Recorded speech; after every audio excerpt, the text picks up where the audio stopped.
The Polestar 3, an all-electric vehicle built on SPA 2 architecture, and I just told you a bunch of nonsense, you probably don't know what that is. Essentially, this was developed and engineered by Volvo to be an electric vehicle.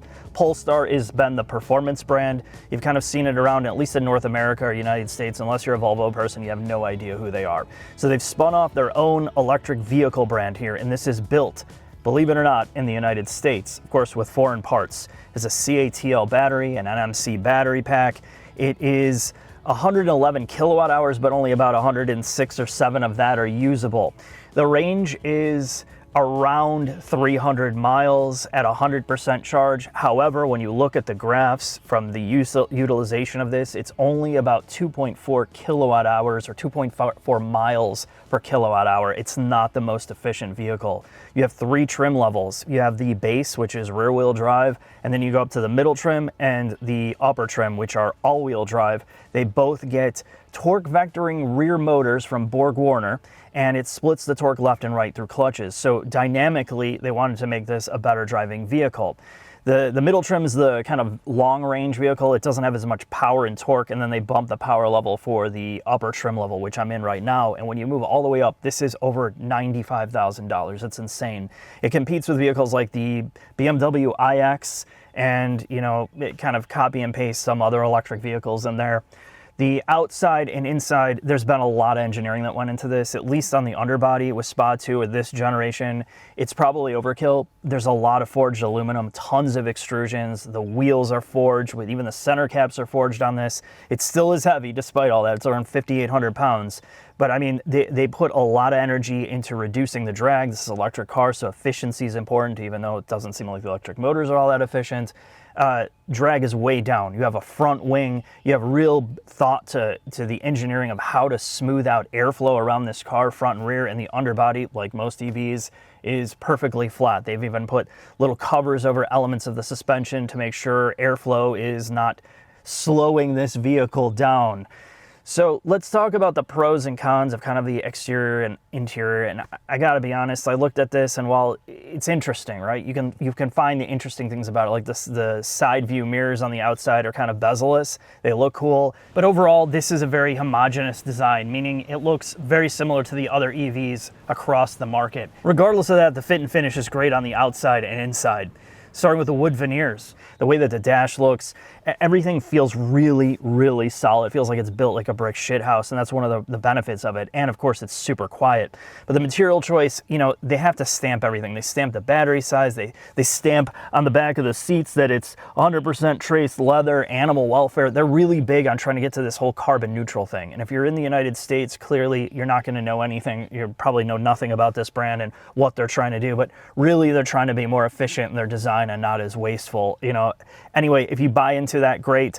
I mean, there are elements of this interior very unique, but other parts just like hyper generic. In black, it looks like a $50,000 car, despite the material choices in here. It just feels super generic. The other negative part is this is just literally tech forward, tech focused for the sake of it. I've never been so frustrated using a vehicle before with the way that the common functions work. The infotainment is Android Automotive. It's Android 12, at least in this iteration. It's much faster than the version that we tested in the XC90, which was just essentially broken. This is very speedy. Everything works better.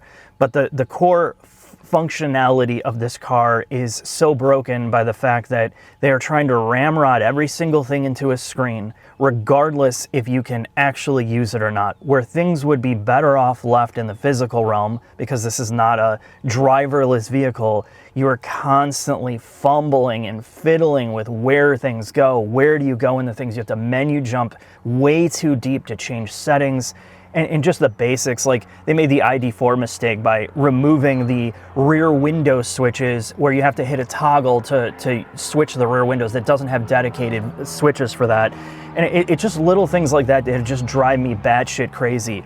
So in terms of everything else, one of the biggest pros of this is it does have a great audio system in here, and it's very quiet. It's got a Bowers & Wilkins setup, and I did test it, and the audio graphs don't really do it as much as justice as like the iX. The iX looks more standard, really good audio system. But this, you can see some cutoff in the mid-range, which you do hear, but you can tune it out. The driver focus mode really is the best sounding setup in here, and you leave the EQ flat. I'll put up the graphs. You know, really, that's one of the benefits. And hopefully with Harman or Samsung buying Bowers or going to be buying Bowers, I hope they don't water this down and ruin the engineering that went into these audio systems. Most of the space in here is pretty well thought out. Like, there's a ton of room in the driver and passenger seat, and even in the back seat room, you're very comfortable. The storage nooks in the doors, at least, are enormous. You can fit basically anything in there. It's definitely more like an SUV, and your center cubby in the bottom is pretty good. You're gonna fight with the upper center console a little bit because the cup holders are kind of like in the way of the screen if you put a bottle in there. Again, this is just quirks of this generation of electric car. So me and Jack are going to take this for a drive. We're going to talk about the pros and cons of how this drives and then sum it up.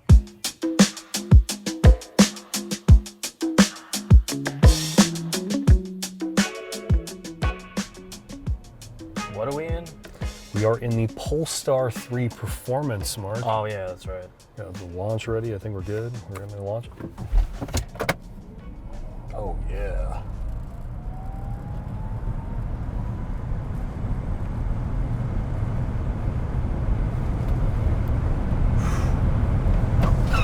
Whoa, man. Seatbelt pretensioners just fucking squeezed out a stool. It's quick.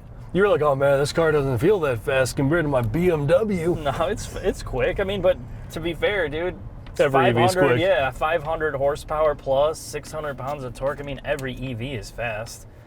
So, I mean, okay, there's a lot going on here. I really struggled with this car to figure out, why does it exist in North America at least? Why do we need another electric car? Polestar, why isn't this just a Volvo? So we got to talk through, if you're spending $90,000+ on this, you're going to lease it clearly. What is it doing that you can't get elsewhere? Is there something specific to this car that you felt that's unique? So I do not have the same amount of seat time in this vehicle that you have. You spent a lot more time in this thing. I've spent, 2.5 hours in this car. Yeah. My initial impressions are it feels very Volvo-like, very clearly. Mm-hmm. It's just a Volvo brand. Right. It is exceptionally quiet. Oh, sorry, it's a Geely brand. Oh, sorry, a Geely brand. Oh, man, you just ruined the car for me. Yeah. All right, it's a Geely brand. It has an exceptional audio system, at least at this trim level. It is very quiet. It feels like a Volvo product without the spa body structure issues. Mm-hmm. I mean, you enjoy the battery pack, it immediately stiffens up the car. And I think dynamically, it feels like most of, at least when you're just going straight putting around in traffic, it feels like most of the premium EV competitors. It feels like basically a generic EV. I'm curious, in your experience driving this vehicle compared to your iX, which to me is sort of a direct competitor, two-row, kind of quirky EV SUV, how do you think this compares directly in ride quality, quietness, and just general dynamics? Not on a twisty back road, but just putting around, which you can be doing most of the time. So it's a little tricky. So because I haven't driven the base trim level, which is passive BWI dampers, and so you go up to the, because we're in sport mode ESC right now, nimble suspension feel, and standard steering feel. So this guy with dual chamber air ride, adaptive dampers, comparing it against the equivalent BMW with air ride and the dynamic handling package gives you rear steer. This does not get that option. I feel like the BMW is quieter. It's definitely quieter overall. Ride refinement on air ride BMW gives it a slight edge to this with air ride. I think it is more refined than this. It's more of an isolation chamber, but you have to spec the 50 or the 60 up with air ride and dynamic handling package to get that equivalent. And then you're talking about 90,000. And this is about 95,000. Okay. So those would be the equivalent. If you're comparing it apples to apples, right? Yeah. And of course, right, I'm going to be biased. I own one. Yes. I wouldn't own this. I'd own an iX. And the reason is the iX is more refined. It's quieter. The audio system is better in the iX. Better implementation of the Bowers. Better implementation of the Bowers. A lot of it has to do with the road isolation and the isolation of the car with air ride and rear steer. The rear steer helps it a lot. This is definitely quicker than the iX. It's more nimble. It's more nimble because of the rear diff. That's where it definitely has an advantage in the way that it's putting its power down, but it also feels bigger because it lacks rear wheel steering. You're splitting hairs in a lot of the ways, but the reason I like the iX better is it feels less generic. It has more of an identity of, it doesn't feel like an electric car particularly, and the tech that's there is really well sorted out, a good blend. And I hate to say this because the iDrive 8.5 is virtually buttonless, but where they've implemented physical controls still works. Like they have rear window switches, right? They haven't gone off the deep end to remove everything out of it. You still have an iDrive controller in there. Like there's things that you're used to in still having the modern tech that works really well, including the safety suite. For how much they push the safety suite in here, that's literally changed the front end of this car quite a bit. I mean, the BMW safety suite definitely seems to be more sorted out software-wise. I don't think it's bad in this car in my limited time using it, but I don't think, to your point, it is as faultless as the BMW's iDrive safety suite. I see what you're saying. I think the real deal breaker for me for this car is the range part. Yes. I understand that in not everywhere will it directly matter if you live in a state or a city where you're not driving 80, 90 miles a day. Right. But the fact that this car with its giant battery pack can only return like 260 miles of usable range with effective efficiency of like 2.4 to 2.6 miles per kilowatt hour, and on top of that it's a 400 volt battery pack. That is the part that, to me, in a modern vehicle that you're spending almost six figures on, or whatever it is to lease, that is disappointing. Yeah, and you have to compare it directly. Like, you can't say this is 400 volt and not bring up the fact that the iX is 400 volt, right? True. But you're getting 3-4 miles per kilowatt hour. I'm getting like 3 to 3.4 miles per kilowatt hour, and I know the Polestar people that own this car is like, oh, I'm getting 3.5, but really our back-to-back driving, it's showing 2.4 to 2.6. Driving the same way, same loop as the iX. That's because the iX in the heat is on Bridgestones, Mark. Right, yeah, the lenses. Yep, that's true. I mean, there could be a whole bunch of variable things, but generally, the consensus of this car is its efficiency is not as good as its competition.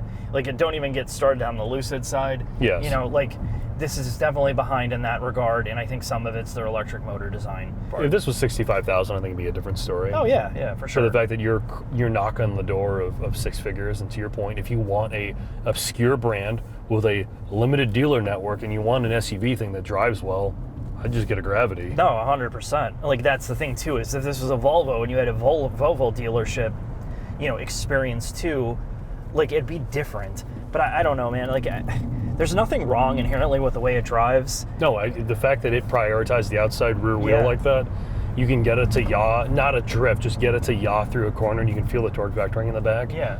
The BMW doesn't do that. No, the BMW doesn't. At the performance side of it, it's not as good as this. For sure, like, in dynamics because of the rear diff, but almost in every other single way, the BMW's better as a luxury, go straight, like, EV smooth wise. What I will say, they did do a good job here, because I don't want to just be like, oh, this sucks. The controls are really good. Throttle smoothing is great, even in the high performance mode. Like, if you just put it in performance mode and just stomp on the gas, like, you don't get the jerking effect. Unlike the i5 or the iX is the same way. The iX throttle is like always on and off. It's like there's never a ramp. It's just like boom all the time, and it's hard to be smooth. Or this has the slingshot effect. Yeah, it's really smooth. Braking smooth. Like, inputs are really natural. Even for brake-by-wire, the brake-by-wire system feels pretty natural. Steering feel, again, all the inputs are very cohesively done, combined with the rear, dual motor, or not dual motor, but torque vectoring rear. I think they did a good job here. Well, again, I think they're going to be fighting an uphill battle. If you are more of an EV guy than I am, obviously I understand why these things are great. They're quiet, they're comfortable. They do things that internal combustion vehicles simply can't do. But if you're entering a space where you have a lot of very, very good options, the fact that this isn't immediately a standout and you have no dealer support, Right.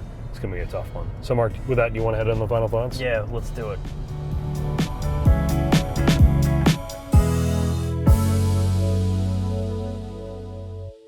Final thoughts on the Polestar 3. And this was a very difficult video for me to do because I'm very mixed on this car. The pros and the cons are simple. If you like driving and you want a good driving EV, this is one of the better ones. The torque vectoring rear really helps to get this car to rotate and feel natural. The inputs are all really good. Steering calibration, brake pedal, throttle calibration, and all the drive mode separation gives you some engagement driving this. But here's the thing, you know, you're not really driving these things hard all that time, and the range is very average at that. So when you're just driving down the road, it really does feel like a lot of the other luxury competition. The Mercedes is more isolated. The BMW has a better overall refinement package while still being pretty good to drive. So it's in a very competitive space. But here's kind of where it's more of a deal breaker for me. As much as I like that, this is yet another example of, you know, all the engineers and product planners get in a room and like, we want to wow everybody. We want to do everything.